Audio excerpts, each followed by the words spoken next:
Akkam jirtan kabajamtoota hordoftoota miidiyaa madda nageenyaa oduu har'aaf qabannee dhihaanne isinitti munqasifaana turaan ejersa wallooti. Oduu keenya jalqabaatiin kaaba Oromiyaa godina Walloo aanaa Hartummaa Fursee intalee bakka jedhamtutti namoonni hedduun waraana faashistii Abiyyi Ahmadiin qabamanii irra deddeebiin bakkuma gaafa duraa rashanuu eegalan sanitti albeedhaan qalaa akka jiran namni ijaan arge tokko madda nageenyaatti hime. Bal'ina isaa Umar Saba waan qindeeffate qaba. Kaaba Oromiyaa godina Walloo aanaa Hartummaa Fursee intalee bakka jedhamtutti namoonni waraana faashistii Abiyyi Ahmadiin qabaman irra deddeebiin achitti qalamaa jiraachuu namni ijaan arge tokko saaxile. Namni kun qorii Fursee irraa osoo gaba'aa bu'u kan ijaan arge yoo ta'u osoo nuti ijaan arginu billaa mormatti riganii qalan jedha. Gocha gara jabinaa sana yeroo ijaan argu akka malee rifadhee afaan akka waan dhiigan na guutamee taheen achi miila rifuutiin tiradhee fagaadde jedha namni kun. Ilmaan Oromoo aanaa Hartummaa Fursee lafa intalee jedhamtu kanatti rashanamaa jiran lakkoofsan himuun akka malee nama rakkisa jedha. Guyyaa kaleessas aanaa kana keessatti nama Muhammad Sarboo jedhamu magaalaa Caffaaroobit keessatti qabanii ummata fuulduratti oliif gadi gabaa keessa oofanii akkatumaa oolan maddi keenya kun itti dabaluun ibsee jira. Dabalataan guyyaa kaleessaa aanaa Dawwee Harawa keessatti namni 8 mana hidhaa halkan keessaa afaan barii sa'aatii 10 akka biyyaatti waraana Abiyyi Ahmed kanaan baafamanii bakka Kariphoo jedhamutti kan ammaan dura namni 17 itti rashaname geessuun akka rashanan namni keessa beeku tokko madda nageenyatti hime. Walloo keessatti waraanni faashistii Abiyyi Ahmed kun haala amma itti deemaa jiru kanaan finxaaleeyyii Amaaratiin waliif galanii ilmoo dhiiraa Walloo keessaa duguuganii balleessuuf waan deemaa jiran fakkaata jedha maddi keenya kun. Godinuma kana keessatti ajjeechan jumlaa akkuma itti fufetti jira. Waraanni faashistii Abiyyi Ahmed ilmaan Oromoo Walloo irratti gocha sanyii duguugaa guyyuma guyyaan itti fufee jira. Waraanni murna bilxiginnaatiin hoogganamu ilmaan Oromoo godina Walloo keessatti argaman kaan hidhanii kaan fuudhanii dhabamsiisutti akka jiran guyyuma guyyaan gabaasaa turuun keenya kan yaadatamudha. Guyyaa lama dura aanaa Baatee keessatti haadha ilmaan ishee irraa naasuu takka malee magaalaa Baatee ganda duwwaa lamaa irraa qabanii hidhanii dararaa akka jiran maatiin ishee madda nageenyatti himani. Aanaa Baatee kana keessatti mootummaan aanichaa hawaasa garee wal irratti ijaaree akka malee ficcisiisaa akka jiru dubbatu jiraattonni aanaa Baatee. Guyyaa kaleessaa jechuun muddee 29 bara 2021 aanaa Dawwee Harawaa ganda Uranee Salaamaa keessaa fuudhamanii mana hidhaa magaalaa Booraa keessatti hidhamanii kan turan baasanii akka rashanaa jiran isiniif gabaasneerra. Warroottan barii kaleessaa rashanaman kun nama 8 akka tahan odeeffannee jirra. Warroottan waraana faashistii Abiyyi Ahmed kanaan rashanaman kan ammaaf dabalataan maqaan nu gahee Ahmad Nuuruu Gooxii Uranee Muusaa Qixoo Risaa namoota jedhamanidha. Ammaaf kan maqaa arganne isaan kana yoo ta'u warroottan hafanis hanga danda'ame duukaa buunee odeeffannee kan isiniif gabaasnu ta'a. Ibsa ajaja olaanaa Abaa Waboo irraa shororkeessummaa shiraa fi fakkeessiin furmaata nagaa fi tasgabbii ta'e hin beeku jedhan. Bal'ina isaa akka itti aanutti isiniif dhiyaata. Shororkeessummaa shiraa fi fakkeessiin furmaata nagaa fi tasgabbii ta'e hin beeku. Ibsa ajaja olaanaa Abaa Waboo irraa muddee 29 bara 2021 muddee 11 bara 2021 humni ittisa Tigraay TDF'n gara duubaa socho'ee booda paartiin badhaadhina ofiin jedhu PP'n gama tokkoon lola ijibbaata Waboo dhabamsiisuuf nan geggeessa jedhu Oromiyaa weeraruuf yaaluun gama biraan ammoo marii nagaa fi araara geggeessaa jedhe hawaasa addunyaa afaan faajjessuuf yaalaa jira. Lolli inni geggeessaa jiru jedhe saleellaa cimaa Waboon irraan gahe olaantummaa Waboodhaan meeshaa waraana hedduu irraa booji'uu fi bobbaa isaa bal'ifachuun of dura tarkaanfachaa jira. PP'n injifatamuu isaa kana dhokfachuuf uummata Oromoo fi sabaaf sablammoota nagaa fituun yakka sanyii duguuggaa Oromoo fi sabaa fi sablammoota irratti raawwachuun shororkeessaa uumuuf tattaaffachaa jira. Yakka ofii raawwates Wabootti haqachuuf olola qindaawaa geggeessaa jira. lola piippiin Afriikaatti babal'isuuf barbaadu kun kan sagantaa siyaasa Minilik farra dhala namaa ta'e Itoophiyaa keessatti akka olaantummaa qabaatu hojjechaa jira. Waan ta'eef uummata Oromoos ta'e saba cunqurfamoo biyyoota Afriikaa ta'e hawaasa idil addunyaa balaaleffachuu qaba. Tooftaan haaraan piippiin kan Minilikitti dabaleen yoo jiraate yakka ofii uummata nagaa irratti raawwatan mara akka woboon yookaan falmattoonni bilisummaa raawwatan fakkeessanii dhiheessuuf hawaasa addunyaatti kijiba dogongorsuuf yaaludha. Kanaafuu ragaan kaaba Oromiyaa Walloo keessatti uummata Oromoo nagaa qe'ee isaa keessa jiraatu qilleensa irraan boombii itti roobsuu fi lafa irraan weerara addaa irratti geggeessuun duguuggaa sanyii bifa suukanneessaa ta'e irratti raawwachuu isaanii gabaasni fi ragaan viidiyoolee kaaba Oromiyaa godina Walloo keessaa dhamama'aan mul'isaa jiru. Dogoggaa sanyii abbootii gadaa Kaarrayyuu irratti piippiin raawwatames Oromoo shororkeessanii qabsoo irraa duubatti harkisuuf karoorfamee ture. Ajjeechaa abbootii pirezidaantii Oromiyaa duraanii obbo Alamaayyoo Atoomsaa irratti raawwatames quuqama shiraas hordoftoota Minilik ta'u hubatamuu qaba. Jaarraa 21ffaa keessa yakkaa fi shirri kana fakkaatu raawwatamanii ijaarsa hawaasa diiguun fi kan ofirraa ijaaranii aangoo irratti turuun kan barri itti darbeedha. Bara kana keessatti dhugaa dhoksuun ulfaataa waan ta'eef yeroo gabaabaa keessatti yakkii fi shirri saba irratti raawwatamaa jiru piippii keessaayyuu osoo ol hin mul'anne saaxilamaa jira. Fakkeenyaaf ajjeechaa abbootii gadaa Kaarrayyuu irratti raawwatame kan ajaja hooggantoota piippiidhaan akka raawwatame aangawaan piippii Taayyee Danda'aa ifa baasee jira. Ammas piippiin qabsoo sabaa fi sablammoota waraanaan dhaabuuf dadhabdee olola lallaaffisuuf tattaaffii gochaa akka jirutti uummata keenyatti hubachuu qaba. Tokkoffaa hordoftooti Minilik qaama waboo fakkaatu ofii bobbaasanii fi miseensa waboo duraanii keessa namoota qunnamanii ajjeechaa suukanneessaa hooggantoota aadaa namoota bebbeekamoo fi uummata irratti raawwachuun saamiinsa geggeessuu fi qabeenya uummata barbadeessanii hiyyoomsuun waboo uummata biratti jibbiinsaaf waboo onnee fi sammuu uummata keessaa baasudha. Akkasumas akka waboon dhiheessii gahaa hin arganne tolchuu qabna jedhanii duula gochaa fi olola qindeessa socho'aa jiran uummatni keenya hubatuu qaba.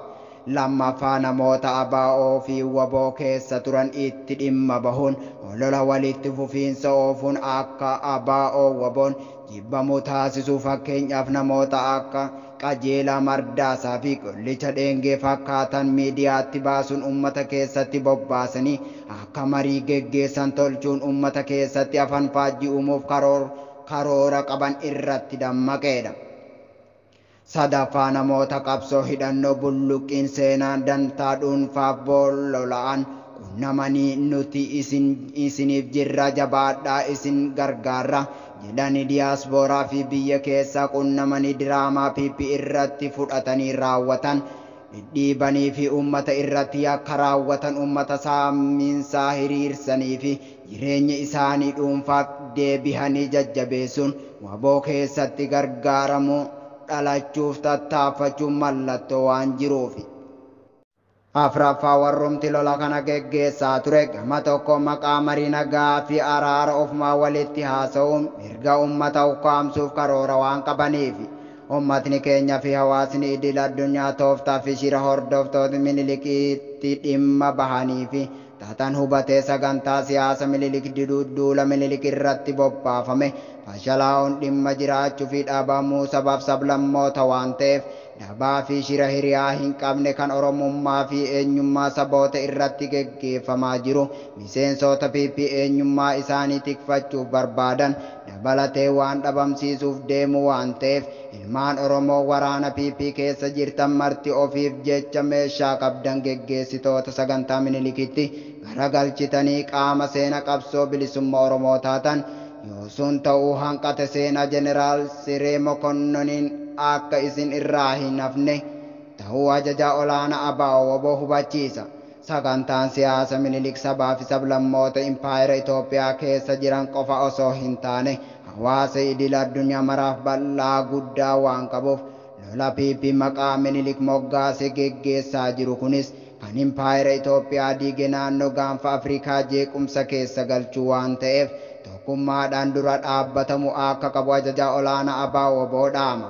Sochii haqa nagaa fi dimokiraasii qeerroon bilisummaa Oromoo diddaa duula Minilik irratti geggeeffamu jalqabees jajjabeessuu qaamni haqa nagaa fi dimokiraasiif dhaabbate marti sochii kana akka deeggaru ajajaa olaanaa ABO waamicha godha. Yakkii fi maqaa balleessii WBO irratti geggeeffamaa jiru kan akeeka siyaasaa of keessaa qabu ta'uu hubachiisa. Akeekii WBO'n ummata isaa bilisoomsuuf hiree saboota hundaa akkasuma saboota ofii isaanii murteeffatan hiree baanu ta'uu beekame ummatoota ollaa waliin gamtaa tolfannee jabeeffachuu of dura tarkaanfachuun kan filatamaa biraa hin qabneedha. Kabajaan dhala namaas mashaqqaaf dhaabbachuu haqaa fi wareegama baasuun jabaatanii mul'achuu irra waan mudamuuf eenyummaa keenyaa fi mirga dhala namaa keenya akka kabajamu biyyii fi qabeenyi keenya irratti akka abbaa taanu tokkummaadhaanis waliin qabsoofne sagantaa siyaasa Minilik ofirraa kaasne bilisoomnu shakkii hin jiru. Shororkeessummaa shiraa fi fakkeessiin furmaata nagaa fi tasgabbii ta'ee akka hin dandeenye ajaja olaanaa ABO hubachiisa. Injifannoon uummata Oromoof ajajaa olaanaa ABO muddee 29 bara 2021. Aangoonni mootummaa lama ajjeechaa abbootii gadaa Karrayyuu torban 3 dura raawwateef ajajni kan kenname hooggantoota mootummaa naannoo Oromiyaa keessa jiraniin ta'uu akeekee jira. Bal'ina isaa dabalataan Umar Saba waan qindeeffate qaba. Aangoonni mootummaa lama ajjeechaa abbootii gadaa Karrayyuu torban 3 dura raawwate ajajni kan kenname hooggantoota mootummaa naannoo Oromiyaa keessa jiraniin ta'uu akeekani. Daataa ministeera nagaa Itoophiyaa fi miseensa caffee Oromiyaa Taayyee Danda'aa fi miseensi paarlaamaa Itoophiyaa Hangaasaa Ibraahim ajjeechaan abbootii gadaa Karrayyuu irratti raawwatame garee hooggansa mootummaa naannoo Oromiyaa keessa jiruun ta'uu himani. Hooggansa federaalaatti dhufuun dura qondaala paartii Bilxiginnaa naannoo Oromiyaa kan turan obbo Taayyee Danda'aa tibba kana miidiyaa hawaasaa isaanii gubbatti hooggansa naannoo Oromiyaa keessaa caasan dantaa uummataa faallaa deemuu fi malaammaltummaa dabalatee yakkoota adda addaa hojjetu jiraachuu irra deddeebiin himaa jiru. Gama kaaniin hooggansi naannichaa biroon adeemsaa fi qeeqaa obbo Taayyeen dhiyeessan kana busheessee jira. Haalli kun hooggansa dhaaba badhaadhinaa naannoo Oromiyaa keessaa gareen ijaaramee walqoodinsi uumameera yaada jedhus kaasee jira. Obbo Taayyeen maxxansaalee isaanii keessatti garee qeeqa jajjabaa irratti dhiyeessan kana maqaa hin dhoofne. BBC'n dhibdee hooggantoota naannichaa gidduu adeemaa jiraachuu fakkaatu kana irratti obbo Taayyee pirezidaantii naannichaa obbo Shimallis Abdiisaa, itti aanaa pirezidaantii kan ta'an obbo Awwaluu Abdii fi dubbii himaa paartii Bilxiginnaa Oromiyaa obbo Gizaachoo Gabbisaa bilbilaan dubbisuuf yaalus argachuu hin dandeenye jedha. Waa'ee ajjeechaa abbootii gadaa Karrayyuu obbo Taayyee Danda'aa maxxansaalee isaanii garee hooggansa naannoo Oromiyaa qeequu fi himatuu keessaa kan guyyaa muddee 26 bara 2021 maxxansan keessatti yakka jararraa xinnoo himnaan waatu duuba jira jedhamu himani.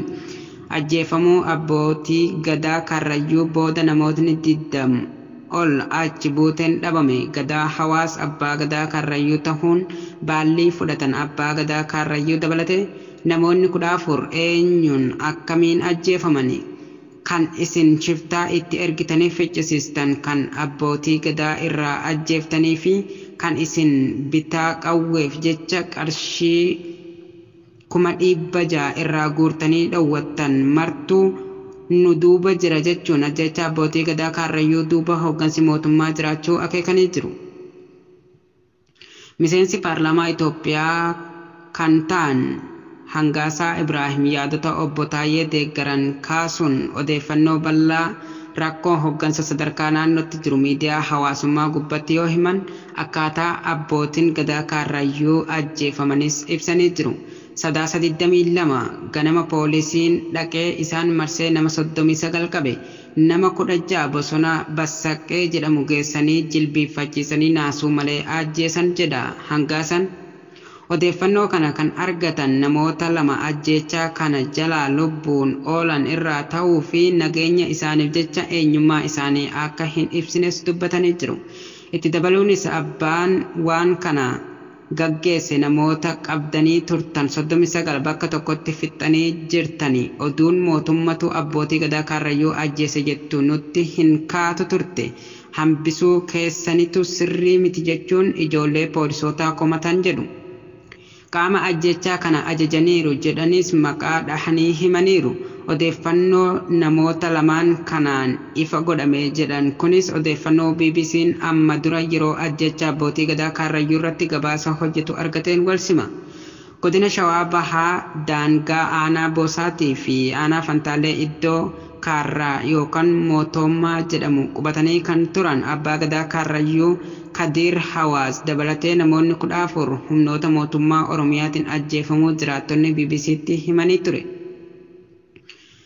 Gochichi kan raawwatan poolisii humna addaa naannoo Oromiyaati. Wayita gochicha raawwatanis uffannaa dambii humna addaa Oromiyaa uffatanii akka turan odeeffanneerra jechuun jiraattonni BBC'tti himanii turan.